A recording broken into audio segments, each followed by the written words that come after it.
Hola amigos, soy Janie. Esto es Fincate. Bienvenidos. Not looking my best today, guys, but we are mid-olive harvest and the weather's crap. I mean, look at it.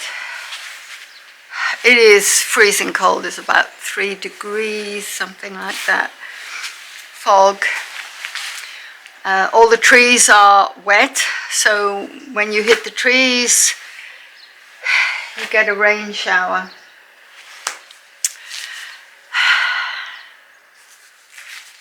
Are you wondering why your olive oil is so expensive? Well, I'm going to explain.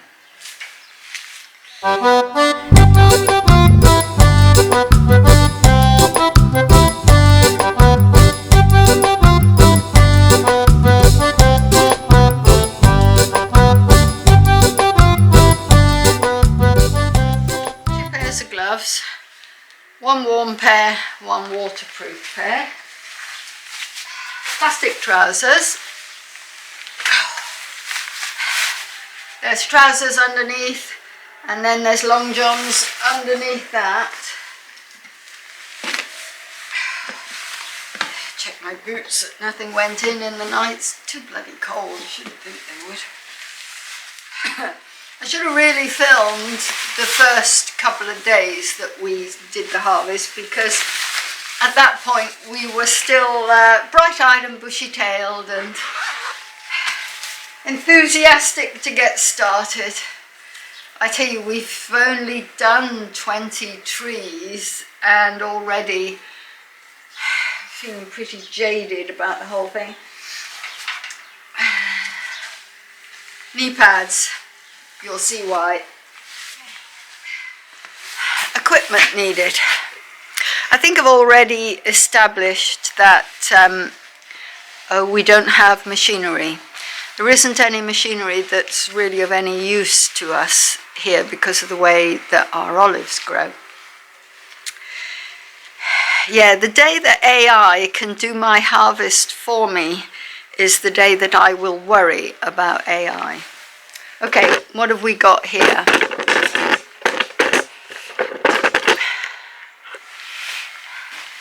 These are the nets. They are very heavy. I cannot carry them, so Steve has to carry them out. Buckets. There are clips in here. These are really, really useful.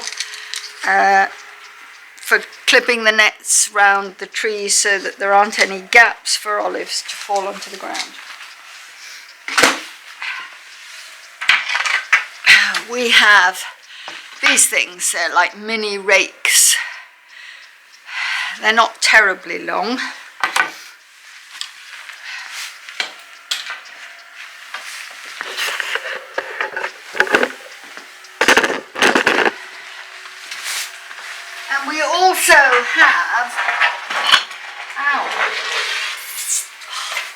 We also have,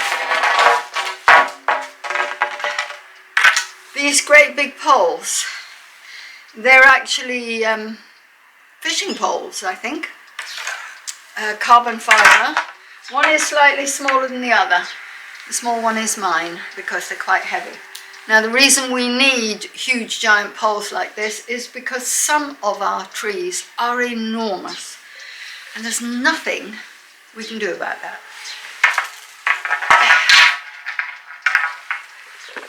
This is the tree and he's quite big, but as you can see, or maybe you can't, yeah. As you can see, there are a lot of olives on the ground, and they're big, fat, juicy ones, and we have to pick them up first. Hence the knee pads we're going to have to get down. Now, when we were picking olives to press for oil for us, we were very careful to put in only the best ones. Now that we're picking for the cooperative, We pick absolutely everything, even the crappy ones that have been on the ground for a long time. All of these olives are going to make bog standard olive oil.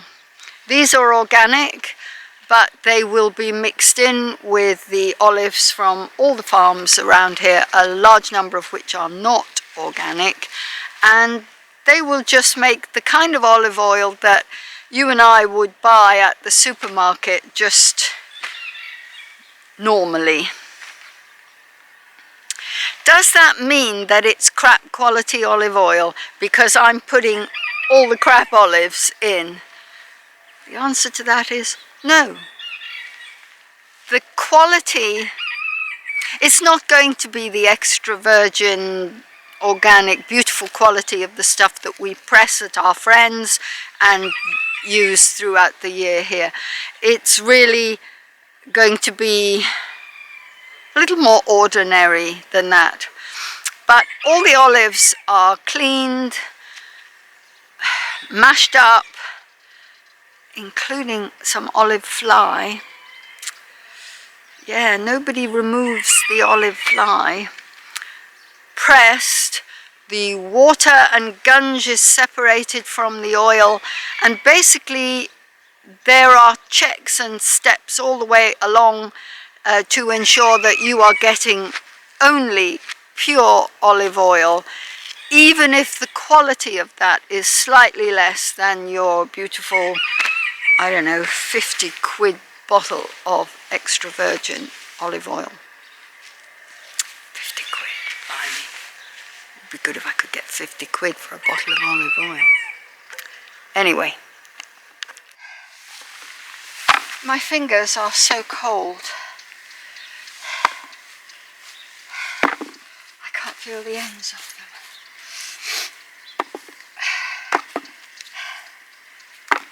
them. This is not quite how our neighbours do this.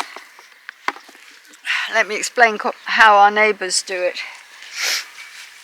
Our neighbours keep the base of the tree and a large circle out to beyond the tree line, beyond where the drip line, the furthest branches. They keep it super clean. They remove in various ways. They remove any grass, weeds, bushes, anything that grows, and they even sweep up this stuff, which is the leaves, the dead leaves that drop off the tree. They then come and with sticks they bash the tree, or they use mechanical fingers. That's these things that look very much like the rake that I showed you, only it's electrical or diesel, and it goes like that. And they use that to pull the olives down. They do that in the one day. They knock all the trees, knock all the olives off the trees, and then they come back the next day with a leaf blower. And because the ground is clear like a billiard table, they can blow all these olives into a pile, and then they just scoop them all up. Now we can't do that because we believe in allowing the leaves, the dead leaves, to fall. I have seen some very modern permaculture ideas where they actually, after they prune, they let the prunings lie. Well, we don't do that. We remove the big prunings, but we definitely allow any leaves that fall to stay on the ground. And it means that the soil underneath our trees is amazing. I mean, really rich.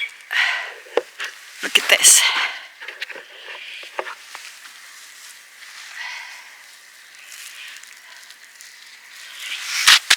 That is not typical of Spanish soil.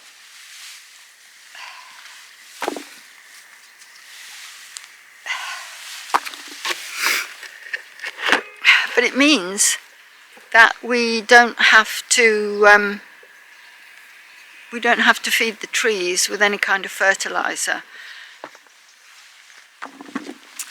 as soon as it became apparent that the olive harvest in Andalusia had failed, and that there was, and in many other countries as well, and that there was going to be a lot less olives. Spain produces, I think, 2/3 of the world's olive oil. I mean, it really is a phenomenal olive oil producer, and in particular Andalusia, but it has really lost a significant part of the harvest this year. As soon as that became apparent, the prices of olive oil started to go up, to the point where here in our local supermarket they've actually put locks on the bottles of olive oil to stop thieves from nicking it. But that olive oil is from last year's harvest. None of this year's harvest is for sale yet. So they upped the price really, really fast, which is kind of a swizz, because last year's harvest, I don't know, they paid 40 or 50 cents a kilo to the farmer for the olives, and they're now selling it at whopping great prices. It doesn't seem quite fair, really, but there is a reason why they do that. It's because this year they have to pay more for the olives, so that they are not out of pocket, they hike the prices up instantly so that they have that money to buy the more expensive this year's harvest. And we are getting more this year. €1.33 is what the cooperative have told us per kilo.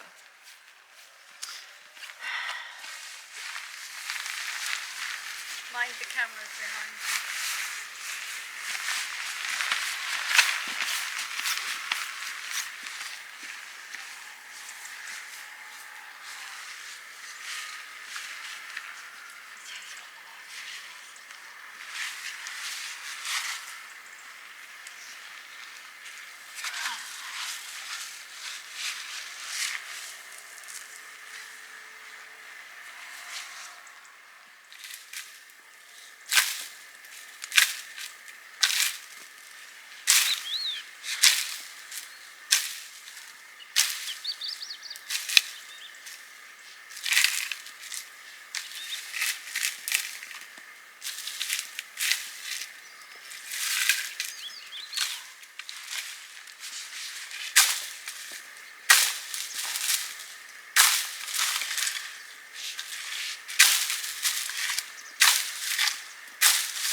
Nearly done.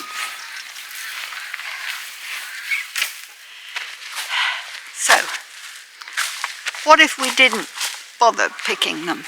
What if we just left them and they would all drop on the ground? And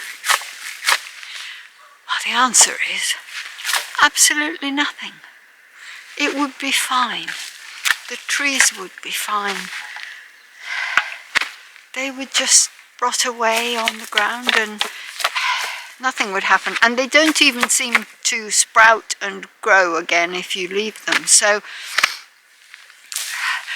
why do we bother harvesting? Right at this moment, I couldn't tell you. The money, I guess.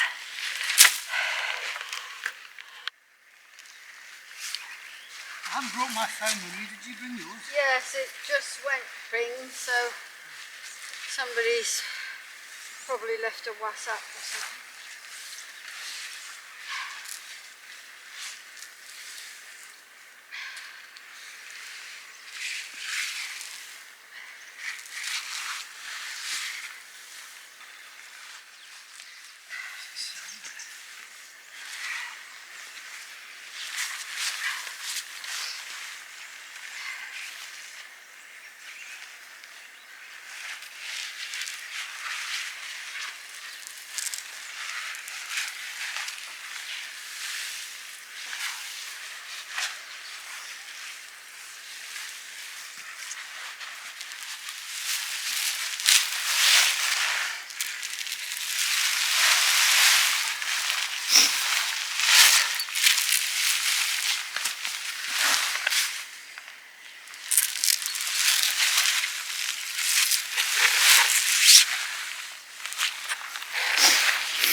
We remove the biggest twigs.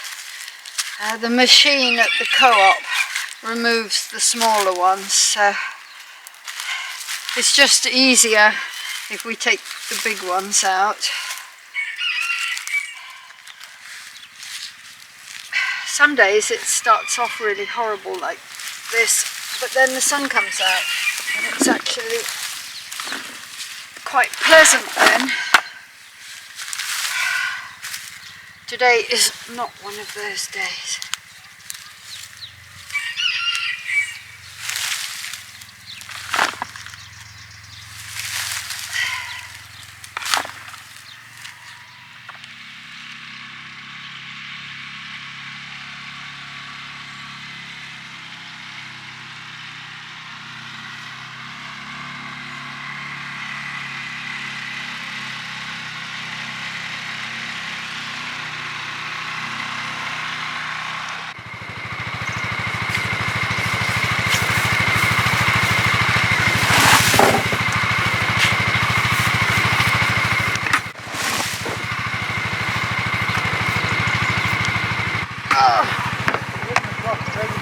Sorry? It's 11 o'clock already. I know. Well, we were late out. But I was sort of hoping the weather would clear. I was sort of hoping the weather would clear. Yeah. And now we're about to start the next tree. I think we had 9 buckets. Yeah, no, I was counting. We had 9 buckets come off this tree. And we're about to start all over again on our hands and knees, picking up from the tree that's next door. And in case you think we've hardly had any time to stop and smell the roses, as the saying goes, have a look at this.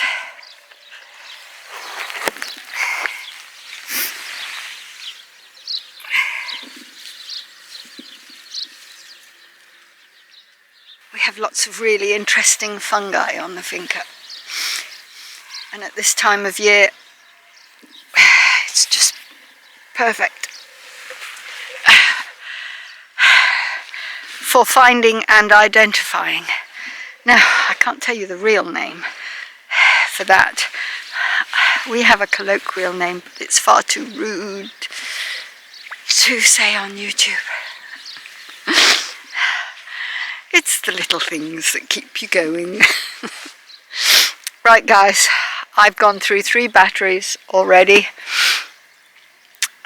We've decided to forego our break this morning, so I'm not going to get them on charge, and I will not have enough power left to film at the co-op. I'll do that in another film.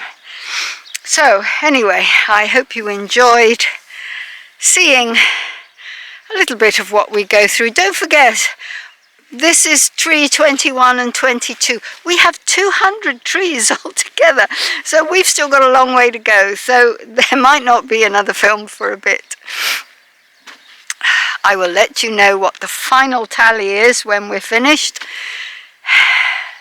and you can decide for yourselves if it's worthwhile doing or not. It's definitely, even with the increased prices, going to be less than the minimum wage. Take care everybody. Thanks so much for watching. Hit the like button, subscribe if you haven't already, and hit the bell icon if you'd like to be reminded of when I put up a film. Oh yeah, Happy New Year. Catch you all in 2024. Take care. Bye.